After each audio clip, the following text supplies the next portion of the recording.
This is the MHS Pawdcast, the online radio voice of Metuchen High School. Hello everyone and welcome to the third ever edition of the Metuchen High School Podcast, the show where we talk about all things MHS. I'm Eddie Kalegi, joined by Josh Hyman. We hope that everyone had a great Thanksgiving. Boy, mine was great. How about you, Josh? How was your Thanksgiving? Yeah, mine was pretty good. I actually went to two Thanksgiving dinners, one for my mom's side, one for my dad's side, and it was pretty good. You got the double, that's pretty good. Yeah. Alright, so we got some good guests coming on the show today. First, we'll be joined by Miss Harmon. She is the director of the Metuchen High School Footlighters present She Kills Monsters, this year's MHS Fall Play, which will be performed this Thursday, Friday, and Saturday night. She'll join the show to preview the upcoming production and talk about what it's like being a director of the play and what it's like for the actors. Also, we'll be joined by MHS Pawdcast sports contributor Dylan Manfre for a winter sports preview for a look into what to expect from MHS athletics in the harsh winter months. But first, Josh, you got some school announcements. Thanks, Eddie. So let's get started. So first, the MHS Podcast wants to thank all those who turned into this past Thursday's broadcast of the Thanksgiving Day Showdown between Metuchen and arch rival Highland Park. Metuchen took the victory 41-8, and we offer congratulations to all of our fall sports teams who excelled in the Greater Middlesex Conference this season. Next, the MHS Student Council Snowball is coming next Saturday night, December 9th, starting at 7 p.m. Make sure to attend. Also coming up is the MHS Footlighters present She Kills Monsters, this year's fall play. We'll have 3 showings, tomorrow November 30th, Friday December 1st, and Saturday December 2nd, all at 7 p.m. Tickets are $10 in advance and $12 at the door.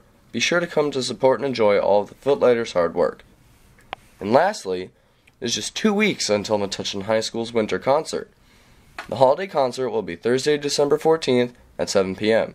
Come and enjoy some sounds of the season. That's all I've got. Back to you, Eddie. Thanks a lot, Josh. Now it's time for our first interview of this week's show. This year's Metuchen High School Fall Play is right on the horizon. It's happening this week.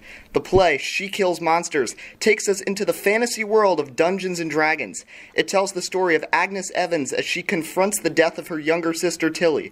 When Agnes finds Tilly's Dungeons & Dragons notebook, she goes into the game, where she reconnects with her lost sister. She Kills Monsters is a wild, funny, and action-packed adventure, offering a heart-pounding homage to the geek and warrior within us all.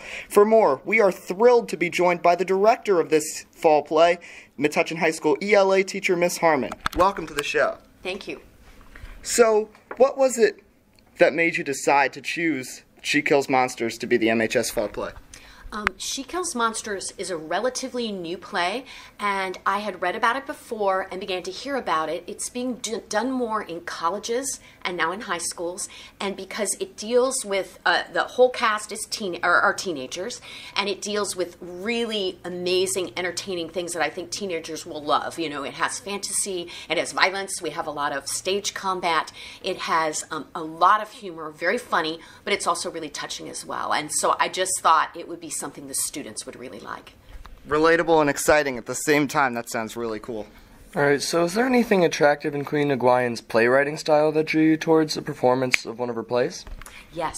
I would say one of the biggest things is that I think students who come to see this play will like is it's very, I would say, similar. I use the terms, it's similar to Stranger Things, Game of Thrones, and 13 Reasons Why. It's a cross between all 3 of those. It really speaks, it's got a young voice, it speaks to teenagers, and again, it has that sense of humor and fun that I think teenagers will really like, and you see that in his writing. Mm-hmm. Well, you mentioned Stranger Things, Game of Thrones, and 13 Reasons Why. That's probably very interesting to almost every teenager in this school.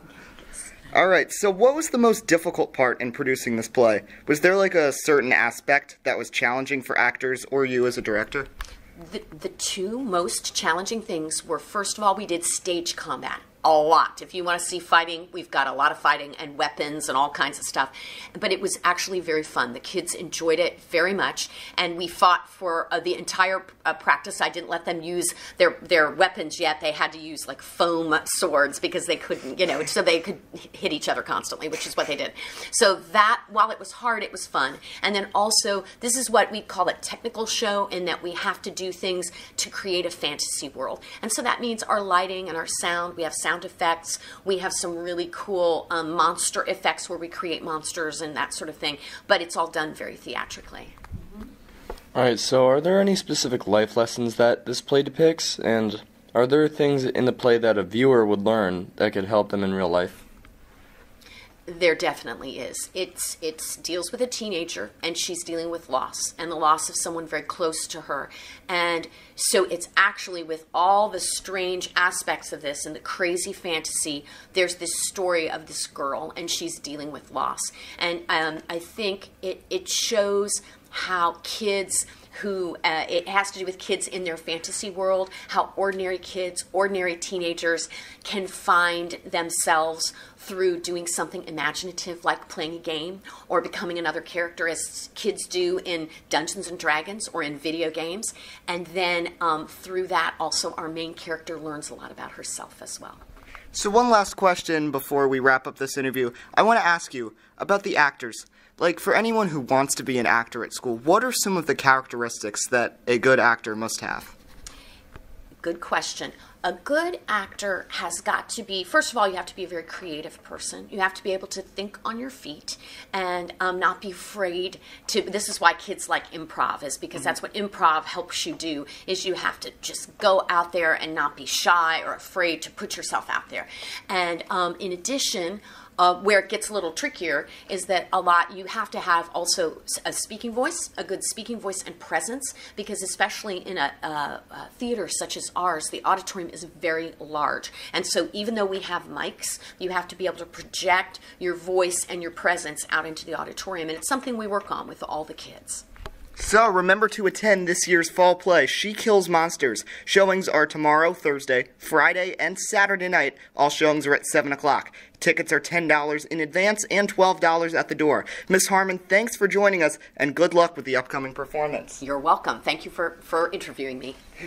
And to all the actors and actresses, break a leg. Coming up, we'll be joined by Dylan Manfre for a winter sports preview. But first, here's a word from our sponsors. Insurance. It's a commodity. It shouldn't be an impulse buy. Purchasing the right insurance takes time, and it must be fitted for your goals and your lifestyle. Farmers Insurance likes to do it right. They invite you to sit back, have some coffee, and relax. They listen to your needs, desires, and dreams, and shape an insurance policy just for you. An old-fashioned take on insurance? Possibly, but it's been working for agents and clients alike for years. Visit your local agent, Ed Van Eckert, today at 54 Pearl Street right here in Metuchen, or call 732-548-4444 for a free quote. Ed's #1 concern is Metuchen. Once again, that's 732-548-4444 or at 54 Pearl Street in Metuchen. Farmers, making the brainy borough smarter about insurance.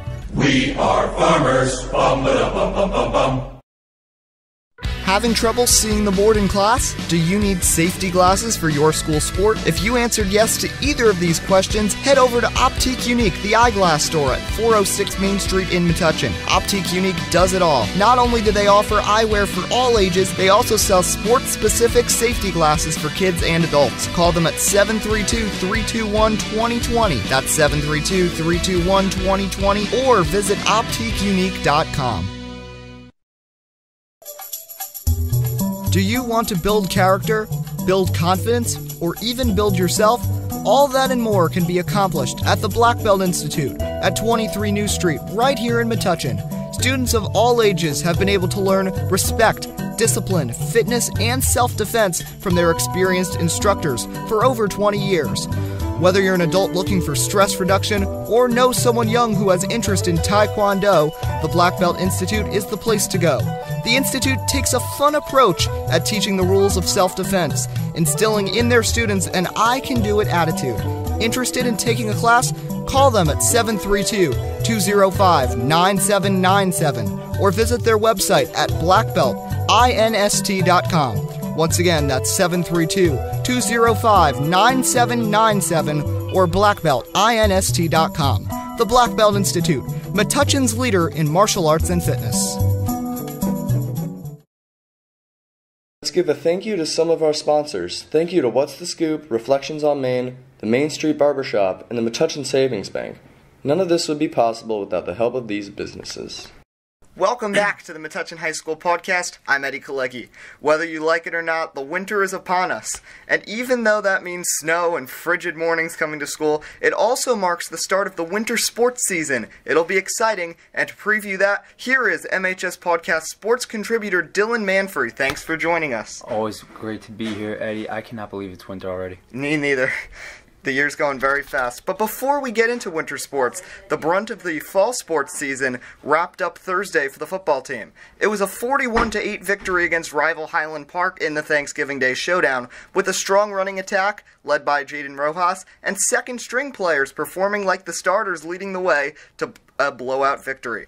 Metuchen really turned it around in the second half of the season, and boy, it was evident on Thursday. What impressed you, Dylan, the most about the Bulldogs' performance on the turf, and what must be improved for additional success next season? You know, I think the cohesion of the team was displayed in that game fully. The togetherness they played with, and also the way that they carried themselves.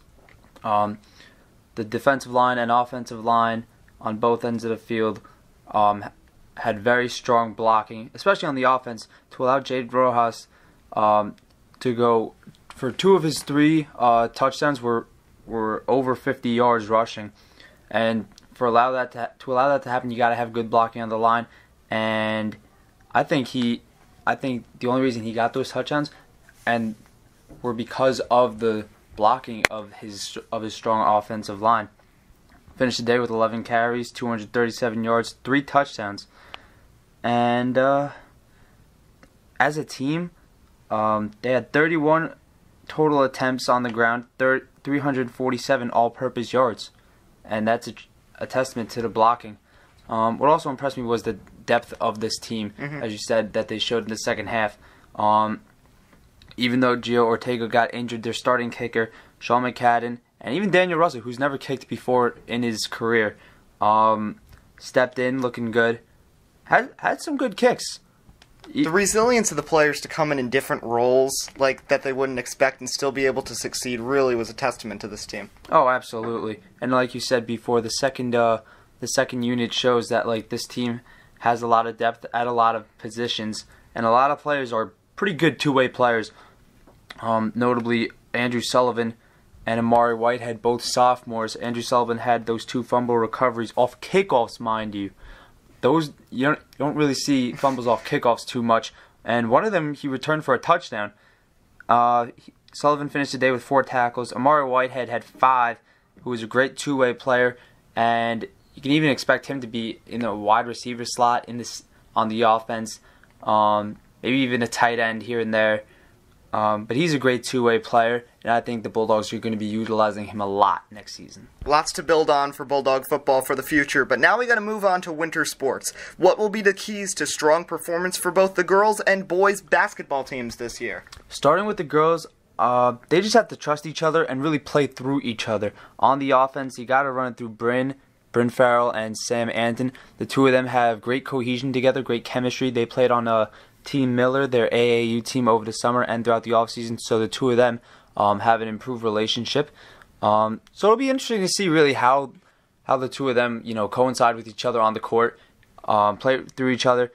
On the defensive end of the court, though, while Bryn and Sam are going to be big, tall bodies, stopping the fast break and grabbing rebounds, Bridget O'Connor will provide some valuable minutes down there, and she's a young talent, only a junior, who can really get the job done. And also last season we saw the emergence of Lydia Lipinski and Rachel Weitzner. Those 2 girls alone are diving after loose balls left and right. No matter, I don't care how far it is, you're going to see those 2 girls go after it. And I think that resiliency, that toughness, that effort, that grit that willingness to get after the ball is a big momentum booster for the Bulldogs this season.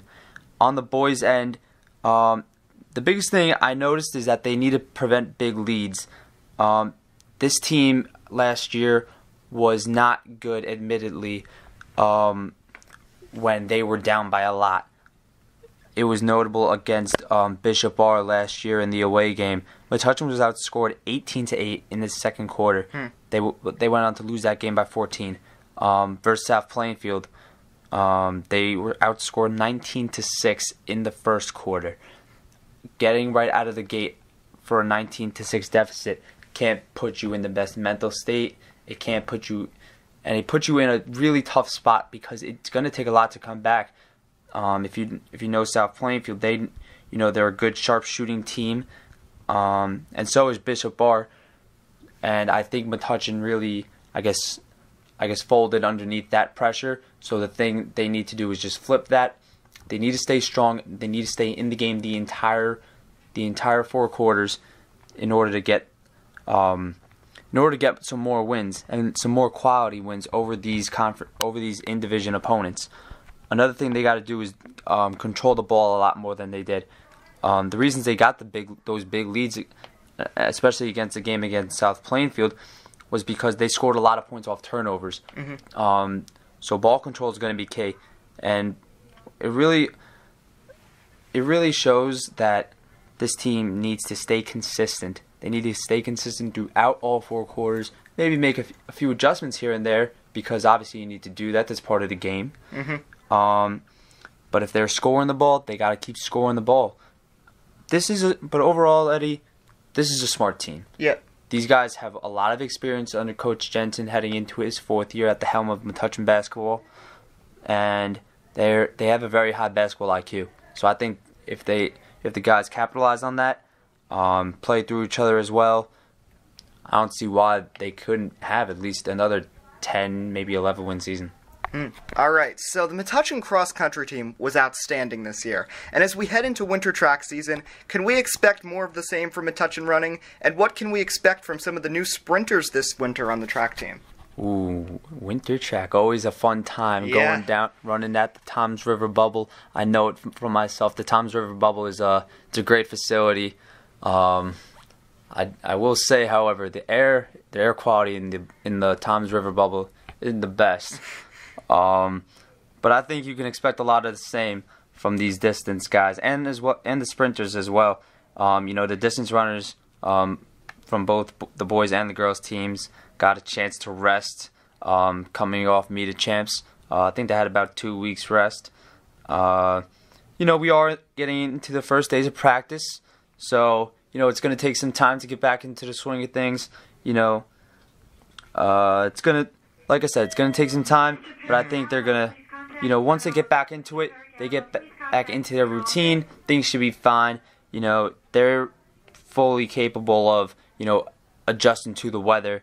As Coach Holleran says, it's perfect XC weather, 24/7, 365. So on the girls' end though, they're gonna have to replace sprinter Jessica Harding. They got a lot of depth at that in the sprinting too, with Jody Zhang having a phenomenal freshman campaign last year. Harding, I know, mentored her a lot, and it'll be interesting to see how Jody Zhang performs there. But they have a lot of big expectations coming into the season, being that they are the Central Jersey Group 1 defending sectional champions. All right, so remember, you can follow Dylan on Twitter at Dylan_Manfre11 for updates on all things Metuchen High School sports. You can also check out his blog about MHS athletics at irocksports.wordpress.com. Dylan, thanks for coming on. It's going to be a great season of winter sports. Oh, I cannot wait to get starting on some basketball reporting. It's going to be a great season, and I am very, very excited to possibly call some games on the MHS Pawdcast. Definitely. Our first basketball broadcast is December 16th. Our next show is next Wednesday, December 6th. For everyone with the MHS Pawdcast, for Dylan Manfre, Josh Hyman, all our guests, And thank you to Miss Wisniewski, the advisor, Miss Glaive for providing the space. I'm Eddie Kalegi, signing off. We'll see you next time on the MHS Pawdcast, the radio voice of Metuchen High School.